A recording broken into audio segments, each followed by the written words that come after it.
Alright, welcome everyone to the final recording of the Nimzo-Indian series. So today what I'll be showing you is a few model games from the Grandmaster level at how they play the Nimzo-Indian. So that'll help you kind of get a feel of what plans you should be resorting to when you're playing this opening.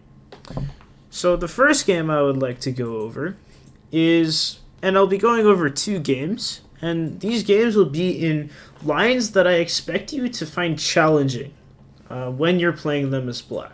And that's not a bad thing or anything. It shows that, I mean challenging as in your opponent has a hard time playing it, but sometimes you might run into some gaps. So I kind of want you to see how these top level players do it so that maybe you can apply these to your own games as well. So the first game I would like to start with was played by Wesley So, top Grandmaster, 2770 rating at that time, and our current world champion Ding Liren, 2791 rated. So at the highest of levels. So we have a Nimzo-Indian defense, obviously with our characteristic pin on the c3 knight. And now in this line, Wesley So chooses to play Queen c2. And we know the point of this opening. And the reason why they play Queen c2 is, well, they don't want to damage the structure, and they also want to support e4. So we go into one of the most common theoretical lines, which is castles, and white plays e4. So this is definitely something you might find challenging to play against, because the line I've suggested is exactly what was played in this game. d5, e5, knight e4, knight f3, and c5. Now this line is very good for black, and it provides a completely reasonable position. But after something like bishop d3, you might have a little bit of trouble navigating the position, as this bishop is blocked in, this knight is going to c6, but really what to do after you develop your pieces? How do you navigate the middle game in this kind of opening? Well, Ding Liren started out with taking this pawn in the center. The reason why he did this was because, for one, he's threatening to take the knight. So if something like this happened, well, he'd be completely winning, because if d takes e4, both knights are hanging. So, instead, Wesley played knight takes d4. Completely reasonable move. And now, Ding Liren played knight d7. This is an interesting move. Normally in this position you would expect knight c6. But this is actually better for white because, well, now they can just play bishop takes e4. And after something like d takes e4 and knight takes c6, white is winning this pawn here, and white is a completely reasonable position. Which is why Ding Liren chose to play knight d7. What is the point, though? Well, if bishop takes e4, the idea is after d e4 and queen e4, the point is to play queen c7. And that is a fork of these two pawns.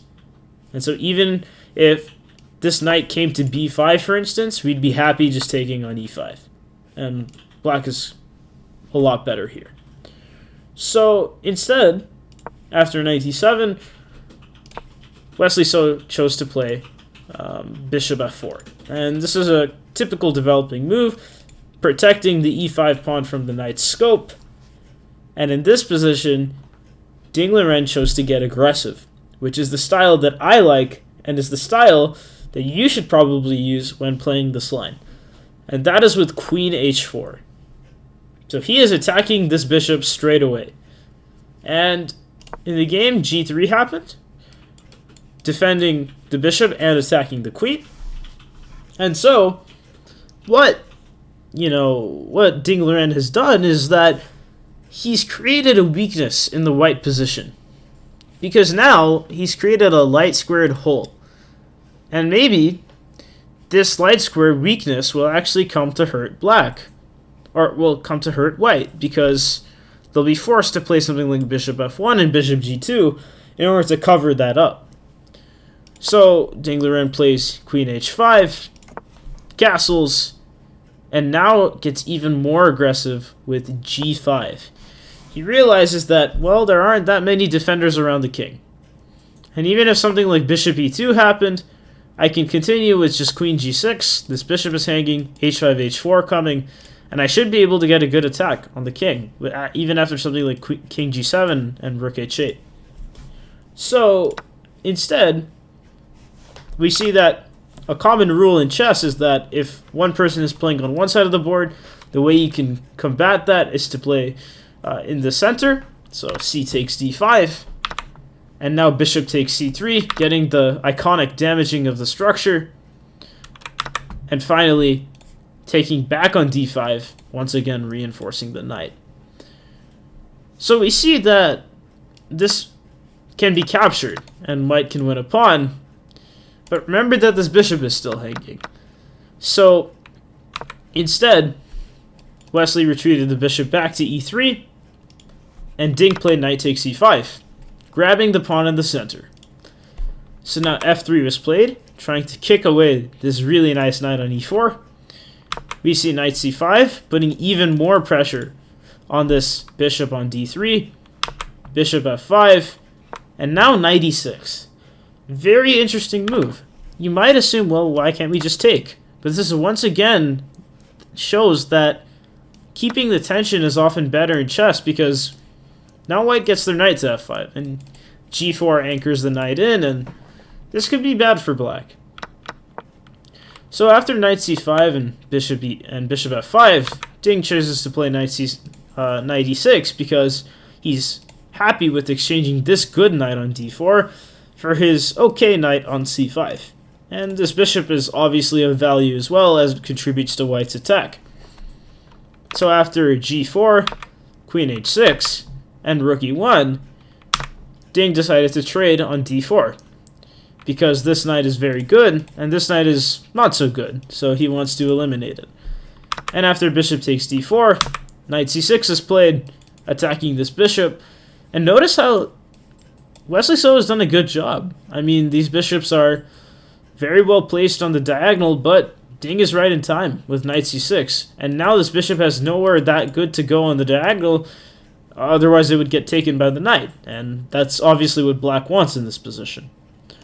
So bishop c5 is played, attacking the rook, rook d8 from Ding, and now bishop e7. Very interesting move, trying to force a trade of minor pieces. So knight takes e7 and rook takes e7. This is the idea. So has Ding's aggression gone to waste? It looks like he's run out of firepower on this side of the board, and really the only thing left is the queen, which would come to d6. But yeah, even this bishop is not playing, this rook is not playing yet, so he decides just to take the bishop. And I do like this decision, even though it's not the best move by the computer, and it still keeps the game equal.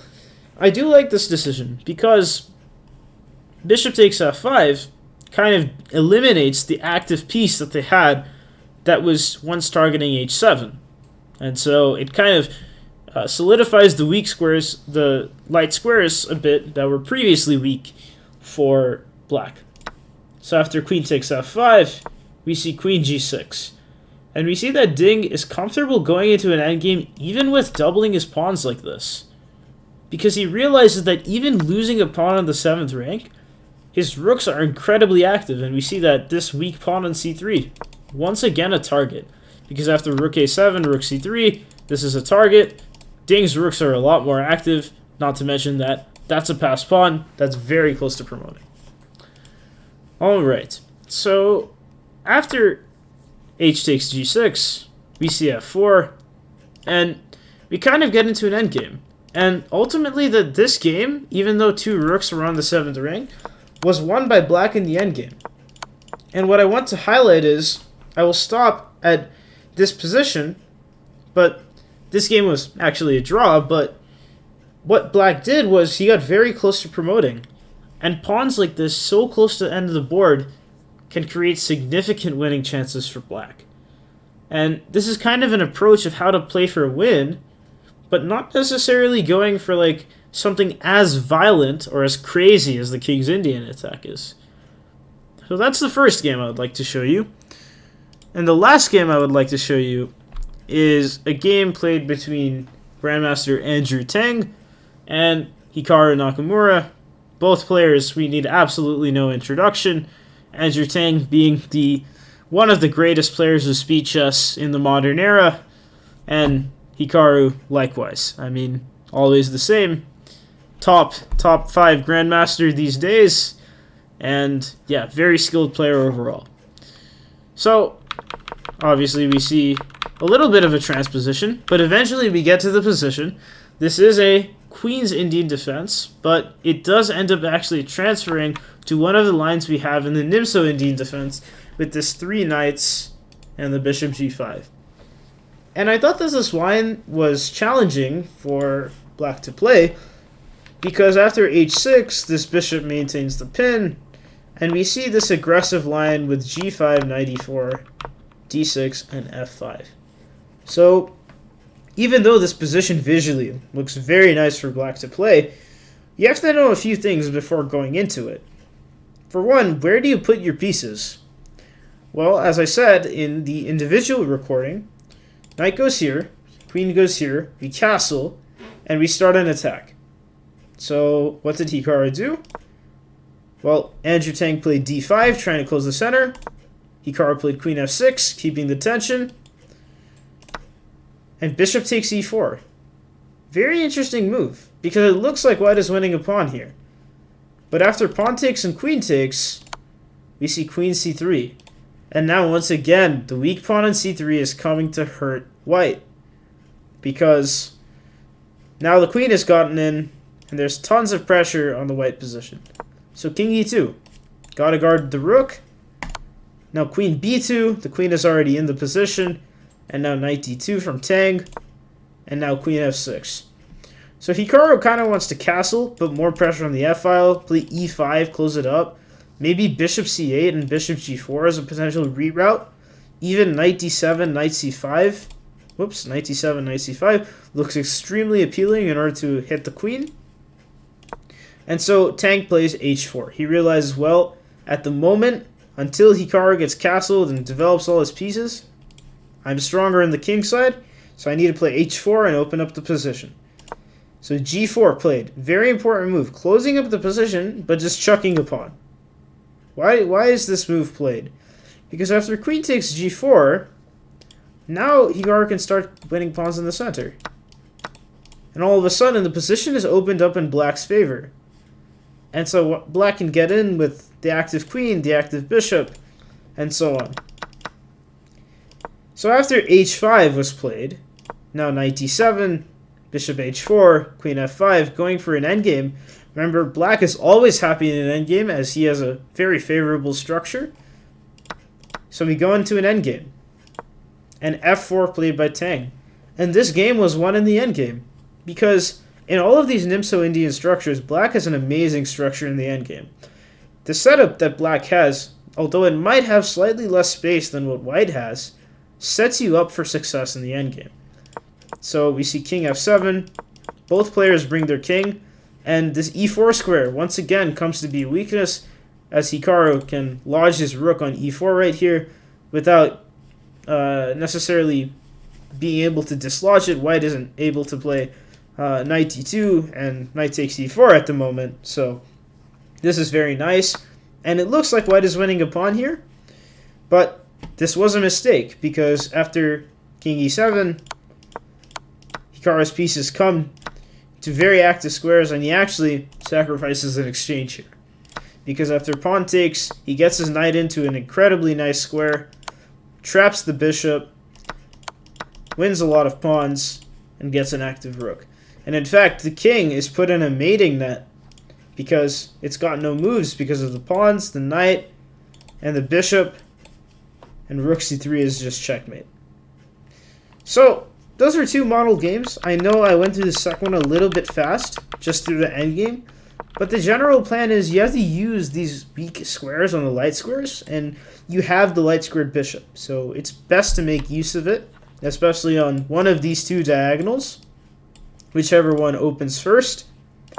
And yeah, I mean, I think it's good to stay aggressive on the king side with f5 and g4 and stop white's attack on the king side while maintaining the position of your king safety, as you are pushing the f and g pawn, so there is some inherent risk.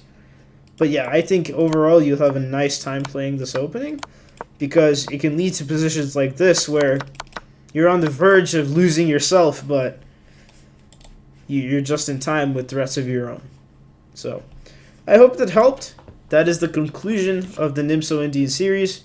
I hope these videos are an hour in length, so as short as I can get it in all of these lines.